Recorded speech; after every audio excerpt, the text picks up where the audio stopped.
बिस्मिल्लाहिर्रहमानिर्रहीम। अस्सलामुअलैकुम।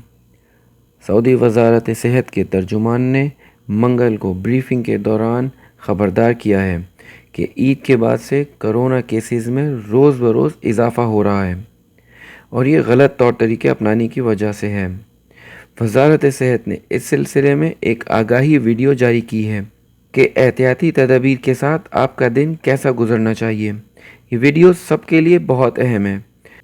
इस वीडियो को देखने से पहले एक बात और कि वज़ारत सेहत का मास्क पहनने पर इतना ज़ोर देना और मास्क पहनना लाजमी करार देने की क्या वजह है।